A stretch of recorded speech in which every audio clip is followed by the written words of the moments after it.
Gaffigan Let's for a get minute? real. I mean, because I've got my dad here. You talk about your own dad in the book. Yeah. Your relationship with your dad, a little complicated, I'm assuming. From what I read, he coughed a lot. Yes, my dad used to, well, you know, my dad, the weird thing is that I mean, all that material that I have about my dad in the book, I had done in stand-up, and it was very funny. And then when it was written down, I sent it to my brother, and my brother was like, "You can't say that about Dad." And I was like, I said that about Dad on national television. Right. What's the big difference? But my dad was, you know, he was just kind of, you know, he used to demand you'd have a good time. He'd be like, "Get out there and be in a good mood." And I'd be like, "Dad, it's a funeral." "I don't care. Go stand next to the casket. I want to get some pictures." You know.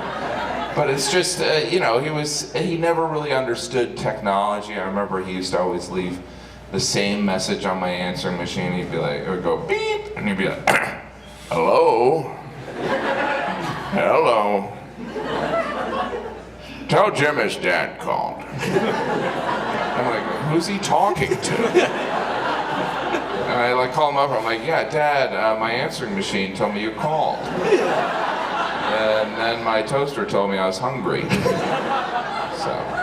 You know, I've got my dad texting me now. I don't know, your dad was around for texting. Wow. Yeah, no, that's amazing. That's a whole... After calling and calling, and he never answers the phone. I realized phone calls don't work in this day and age with him. So if I want to talk to Scott or hear from him, text. You got to tweet me then. Well, I haven't gotten that far yet, but I try to text. Do you use those emoticons?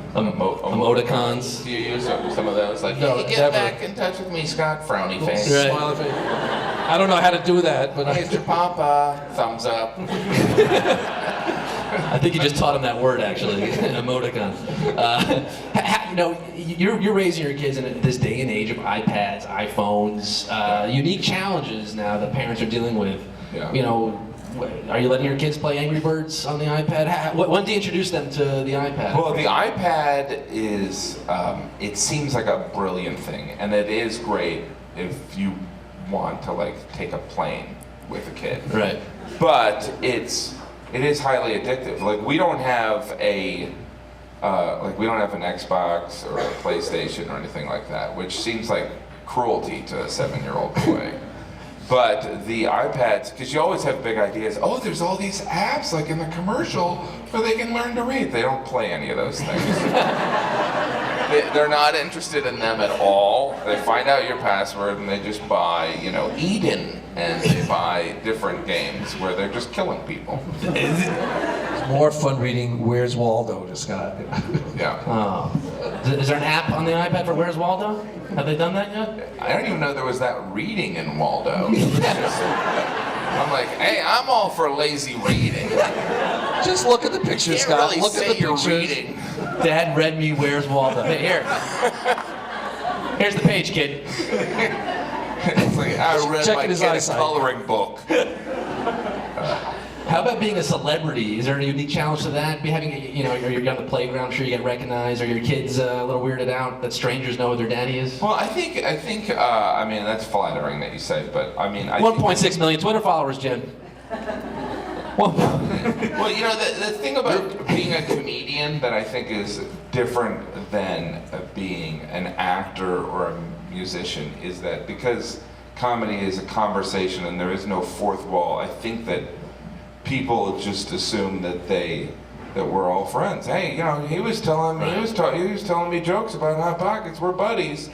So I'll go up to him when he's changing a diaper and ask him to get a photo. Yeah. And so I will be holding a screaming baby, and people will be like, "Hey, is it alright if I get a picture with you right now?" And I'm like, "Well, maybe not when I'm holding a screaming 2-year-old." Yeah, that's child porn. You know, and some of it is like it's because I'm stealing the 2-year-old. It's not even my 2-year-old. That's how I got 5 kids. I stole them.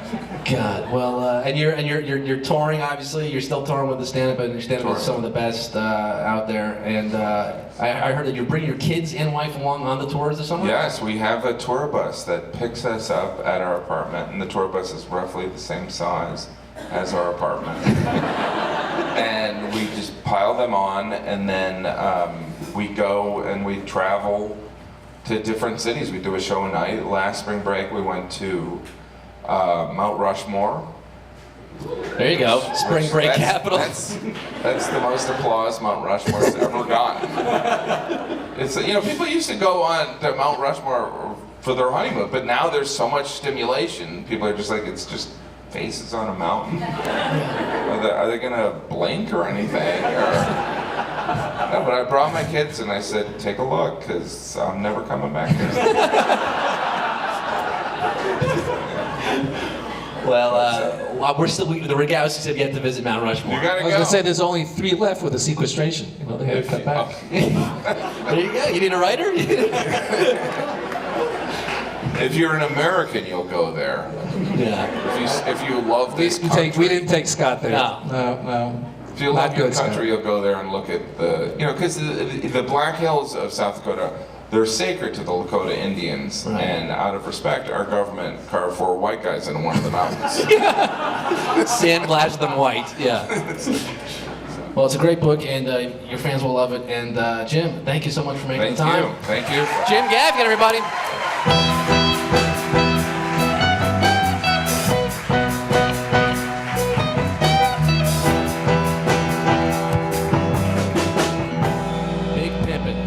Big pimpin' with Jim Gaffigan. Oh boy, that was fun, huh?